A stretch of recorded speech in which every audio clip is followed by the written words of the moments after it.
it's our anniversary. And the message is about marriage, sanctity of marriage. Oh, I should have picked a different color. Do you want it? Because I couldn't really. Pastor, you want me to turn off the light? Oh, thank you. Thank you very much. Amen. Thank you, So, sanctity of marriage. I'm not going to ask who among us here are married. But I know that next year, Brother Len and Sister Nelia. Amen. Yes. I would like just a mic. Are you want to speak? Yes, I will. Just invite everyone. Good afternoon, everybody. I would like to just thank the Lord for the blessings that I am receiving in life. The other day, with God's blessing, I had the privilege to be engaged to a wonderful lady, Melly. She has brought so much joy and happiness in my life, love and affection,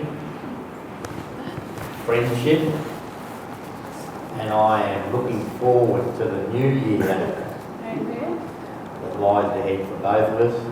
The Lord's blessing. Is this a proposal? And God's blessing that we will be married.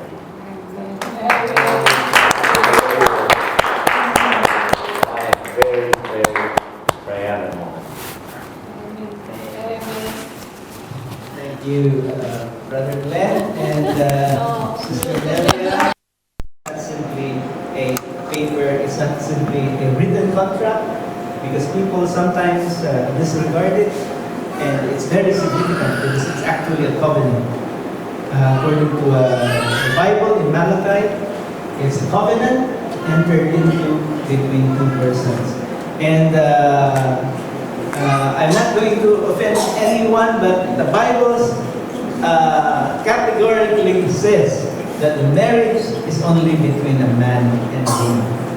And I love other people. I want to bring them to Christ also, but you have to be loving enough to tell them the truth. And the Bible only speaks of the marriage between a man and a woman, not the same sex.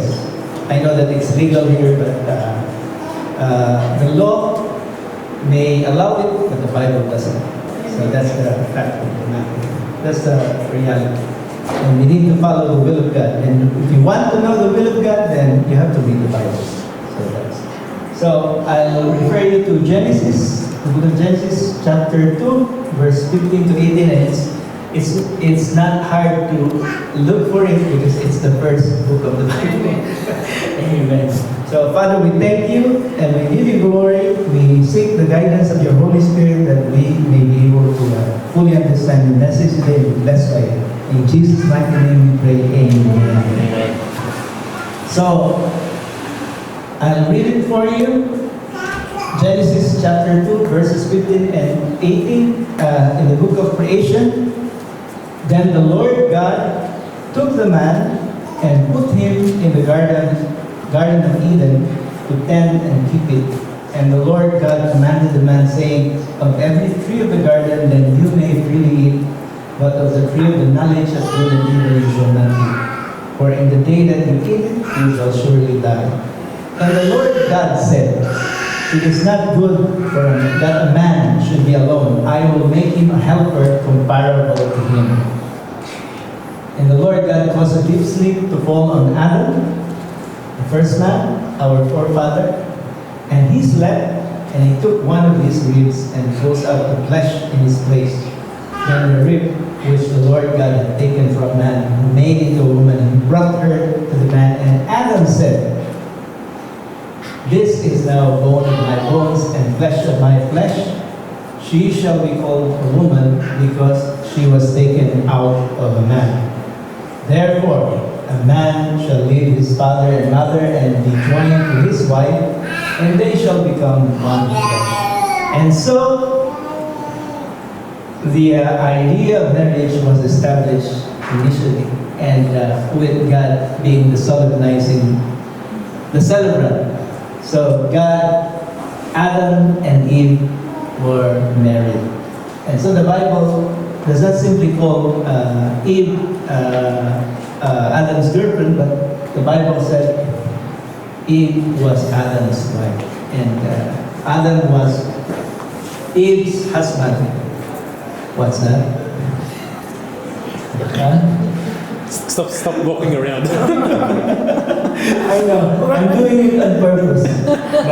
We're alive, but they cannot see. So, I wonder why did God say it's not good for man to be alone? There's actually a verse in the Bible, it's in Proverbs. I don't want to confuse you, but there's actually a verse in the Bible. Where is it? Where's that verse? I lost it. There's a verse in the Bible that says, idle mind. I think it's in Proverbs as well. Idle mind. An idle mind is a devil's workshop or playground. So it means that it's not really good.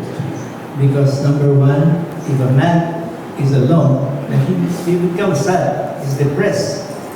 And it's not good because you need to have a companion. And it's also not good because temptation creeps in when the man is alone. That's why it's just my opinion. You don't have to follow me. But I always say to my friends, when you're married, don't be annoyed if your wife seems to call you wherever you are, or seems to be checking on you. It's not that your wife does not trust you. It's just a way to protect that marriage. Because if the wife is not doing it, is not diligent enough to check on the husband, then the husband will be exposed to temptations. It's very hard. So, but it's only my opinion. But it's husbands should not be annoyed if your wives do that, because that simply means that she's trying to protect the relationship. So it's not good that man should be alone. And God said, "I will make him a helper comparable to him." So many people said, I think the previous pastor, Filipino, said, "Oh, a helper." like a house helper, or a wife should be like that. It's not what God meant when God said a helper, because God said it has to be, that woman has to be comparable to him. Meaning, the wife, there's a hierarchy of authority in the marriage. And it says that the wife, I'll show it to you later, that the husband is the head of the wife, and Christ is the head of the husband. So there has to be a hierarchy of authority that has to be followed in order to really have a good relationship. But a helper comparable to him, God did not intend simply a helper, but someone who's going to be side by side with him and comparable to him. They're both, the wife also has authority in the family. So both of them will be the authority in a home. And they will be both helping each other in raising their children. But the authority of the wife is subservient and subordinate to the authority of the husband. So it means that the husband's decision will prevail, but it doesn't mean that the husband should completely ignore the decision of the wife. So at the end of the day, it should be the husband's decision which should prevail. But husband should at least consult also the wife, because it's how the family works. And so this is the authority that I'm saying to you. In Ephesians chapter 5, verse 22 to 26, Paul said, "Wives, submit to your own husbands as to the Lord, for the husband is the head of the wife, as also Christ is the head of the church. And he is the Savior of the body. Therefore, just as the church is subject to Christ, so let the wives be to their own husbands as well in everything. And on the other hand, husbands need to love your wives, just as Christ also loved the church and gave himself for her, that he might sanctify and cleanse her with washing of water by the word." So the relationship between a wife and a husband is actually compared with the relationship of Christ with the church. So the Bible actually says that the church, meaning us Christians, follower of Christ, we are the bride of Christ. We are the bride of Christ. So the Bible says Christ is the head of the church, just like the husband is the head of the wife. And it says, Paul here says, wives, your responsibility is to submit to your husband, to respect your husband, because he is your head. And husband, on the other hand, you need to love your wife. Your wife may be subject to your authority, but you're not supposed to abuse your wife, to abuse that authority, but you need to take care of your wife. So, Ephesians chapter 5, 29 further, if we go there, we can read it. So, husbands ought to love their own wives as their own bodies. So, that's what it means about loving your wife. You need to love your wife like yourself. Treat your wife like she's part of you already. Because one flesh, own bodies. He who loves his wife loves himself, for no one ever hated his own flesh. So if you love yourself, you take care of yourself, you nourish yourself, you don't deprive yourself of the things that you need, the necessities of life, and the necessities of life. Sorry, I keep on moving. And you don't deprive yourself with the necessities that you need to nourish yourself with food. You need to put clothes on your body and everything that you need. So you also need to take care of your wife, because your wife needs to be loved as well, and the husband needs to love his wife like himself. So again, it's compared to the relationship with Christ and the church. Now, does that mean that Paul simply says the wife needs to respect and submit the husband and not love the husband anymore? Because it's only the responsibility of the husband to love the wife. No, of course not. Because in Titus chapter 2, verses 1 to 5, because I hear many preachers say that the responsibility of the wife is only to submit to the husband and not to love. That's not really true. Because Paul also says here, as he was actually trying, Titus was a pastor, and he was actually trying to give advice to Titus. And he says, as for you, speak the things which are proper for sound doctrine in the church. That the older man needs to be sober, reverent, temperate, sound in faith, in love, in patience. And that older women in the church, likewise, they be reverent in behavior, not slanderers, not given to much wine, teachers of good things, that they admonish the young women to love their husbands. So it's not only the responsibility of the wife to submit or respect their husbands, but also to love them. That's implied in the commandment of Paul. So contrary to what many people say, because they say, oh, the responsibility of the wife is simply to submit to their husband, not to love them. So that's not really true. Because Paul also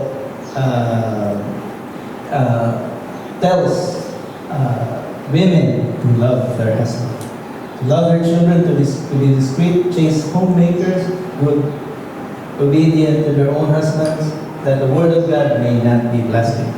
So if you don't follow that hierarchy, if you don't submit to your husband, if you're a wife and you're not submitting to your husband, because sometimes, especially in the Philippines, Sister Bernice, they said that, have you heard of the word under Messiah? Or the woman is, the wife is more dominant than the husband. So they said that I'm the boss, but the husband would say, I'm the boss, but I need to let my wife go first.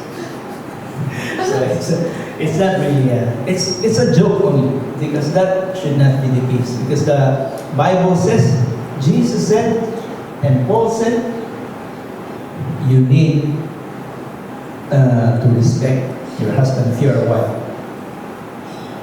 You need to respect your husband and love your husband. This is what I said earlier, that it's really a blessing to have a wife, to be married, and to have a wife. And I think this applies only to also to a wife who finds a husband, because marriage is a blessing. It's not a curse. When you're married, you don't get to do the things that you used to do when you were still a bachelor or bachelorette.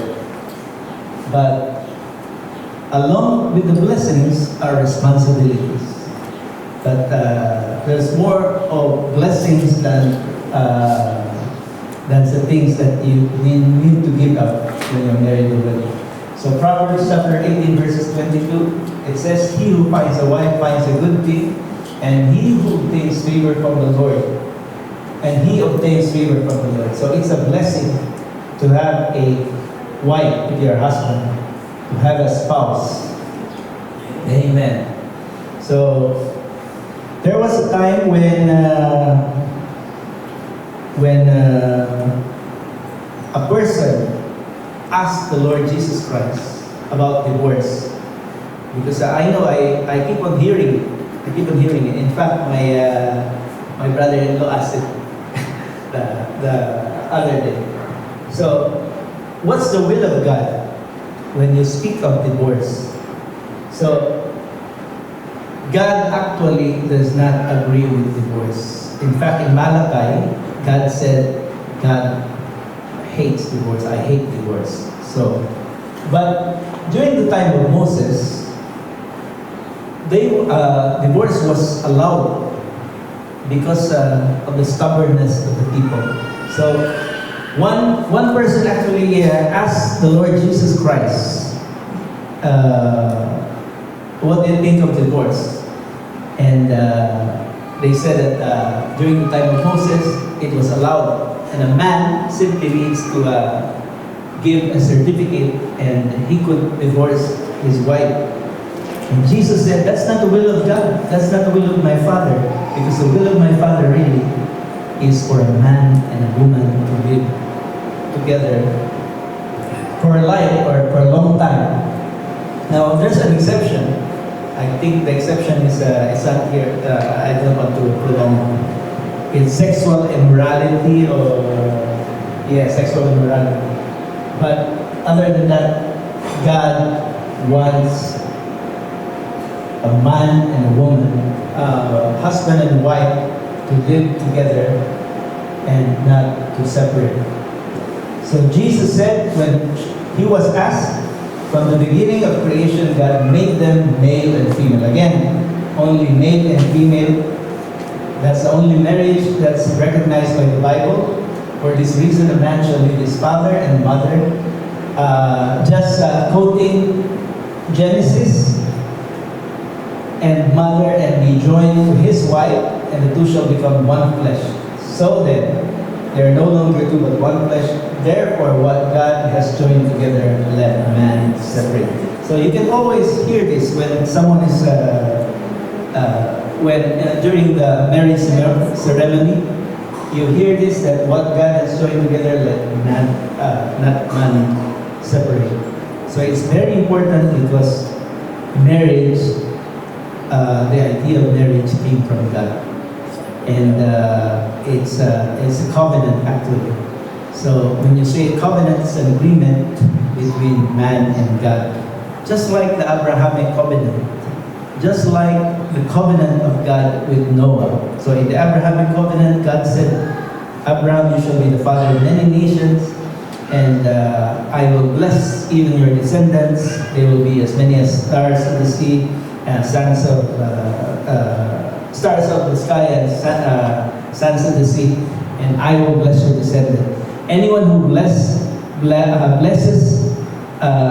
descendants, Israel, I will also bless, and anyone who curses Israel, I will also curse.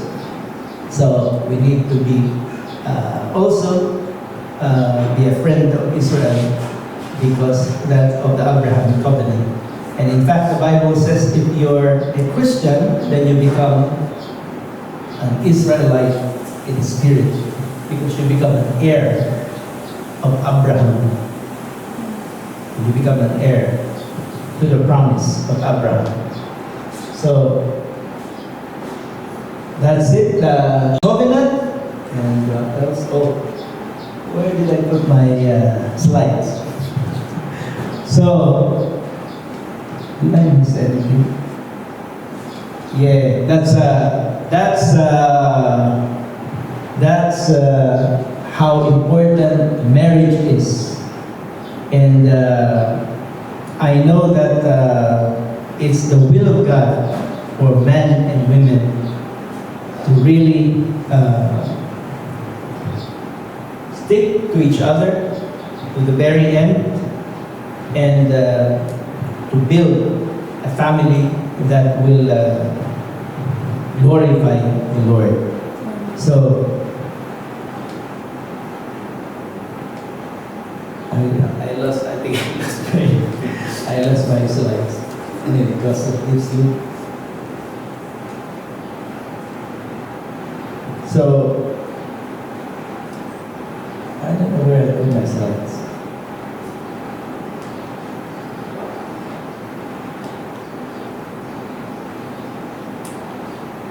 That's okay. So, God wants the husband and wife to really stick together and not to separate. Because again, the marriage is a covenant. It's not simply an ordinary contract. In the Philippines, I remember it's a special contract. And there was a proposal in the Philippines to allow divorce, but since Filipinos are really conservative as well, they didn't do it. They didn't allow it. And I just remembered that it's very important. Marriage is also significant because one of the purposes of marriage is for the lineage of people to continue. And I don't know where God said it, but God said that we need to multiply, procreation. So the moment you change marriage, the moment you change the idea of marriage between a man and a woman, then you stop that purpose. And it's very dangerous because it could be disastrous. And also, in a marriage, you need to follow the order, because the moment one of the spouses violates that order, violates the hierarchy, then chaos ensues. For example, if the wife is not willing to submit to the authority of the husband, then that's going to be a problem in marriage. So they will end up arguing, and they will end up really separating. And the same thing is true when the husband violates that authority, abuses that authority, then the husband also should not do it, because the husband should be the head and should be the guiding leader of the family. Amen. I cannot find myself. So I think it's 4 o'clock. So I just want to thank everyone, because my wife and I were already married for 24 years already. Maybe my wife will say something.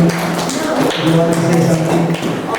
It was like just I think a small. yesterday. You say something. No, it's I'm fine. No, you say something. Say something. Let it Say on something. Facebook. Before we conclude our service. Just pray Because for I us. know, I remember our wedding in the Philippines. So many, we still have the recorded video, and most of the people there, they already passed, and they're my relatives and Sister Nick's relatives. So it was just the feeling, it was just like yesterday. And it's very fast. Maybe you need to say something, because they're going to watch it in the Philippines,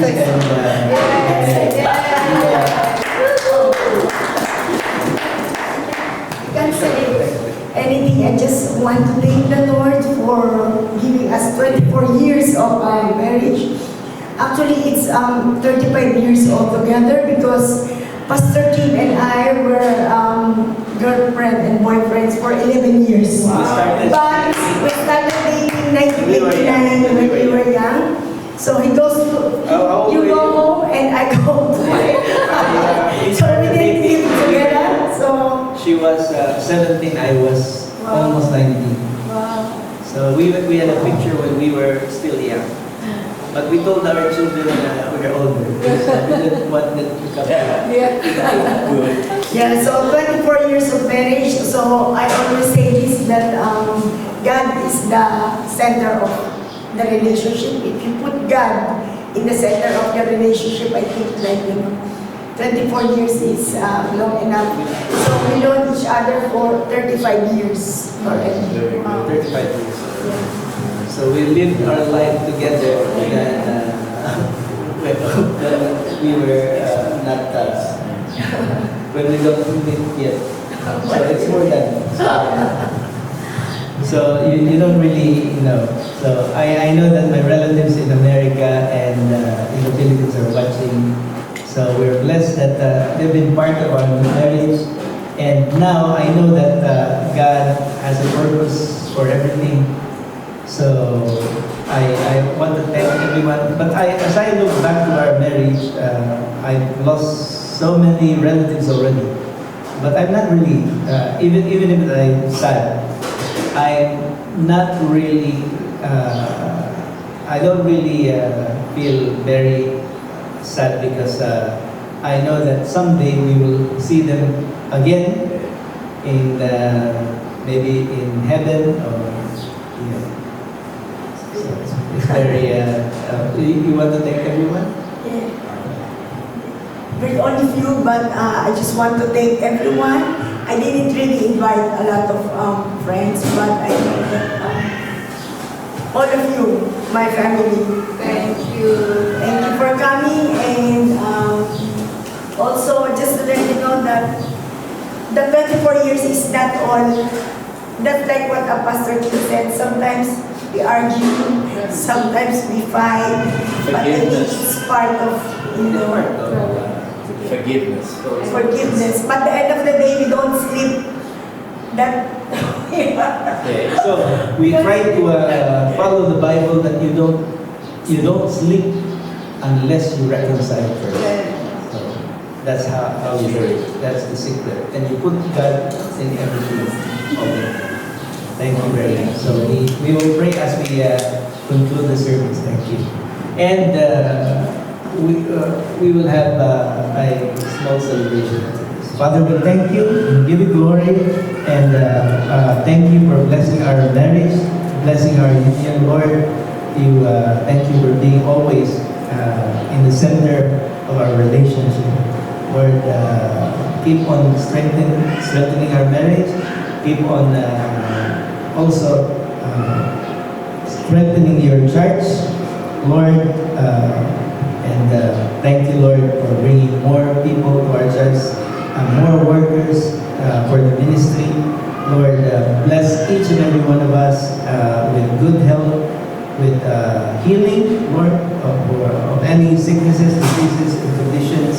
And Lord, continue to supply us with also the knowledge, wisdom, understanding, with the resiliency, and with the perseverance, Lord.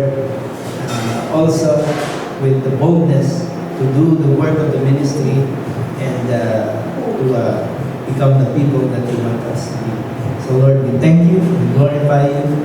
In Jesus' mighty name, amen. So we will finish with one last song. Okay. What song? Thank you. Thanks. Where's my pick? One last song.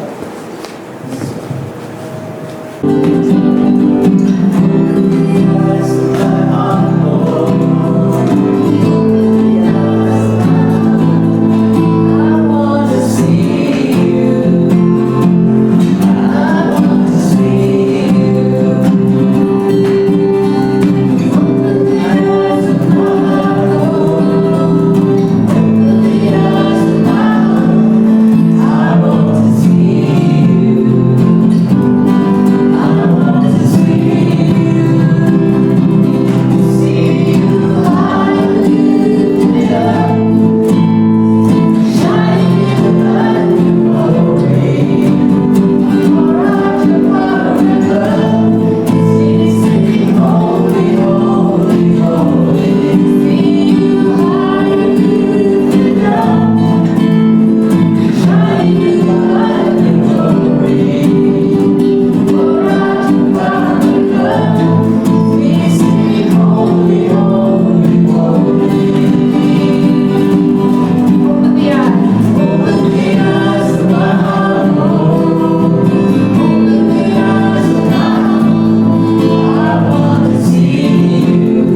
and keep him, Father God. Continue to use him mightily, Lord Jesus. I pray that every person that steps into this Jerusalem, Father God, will be used, Father God, for your will. We thank you and we praise you and we bless your holy name, Father. In Jesus' name we pray. Amen.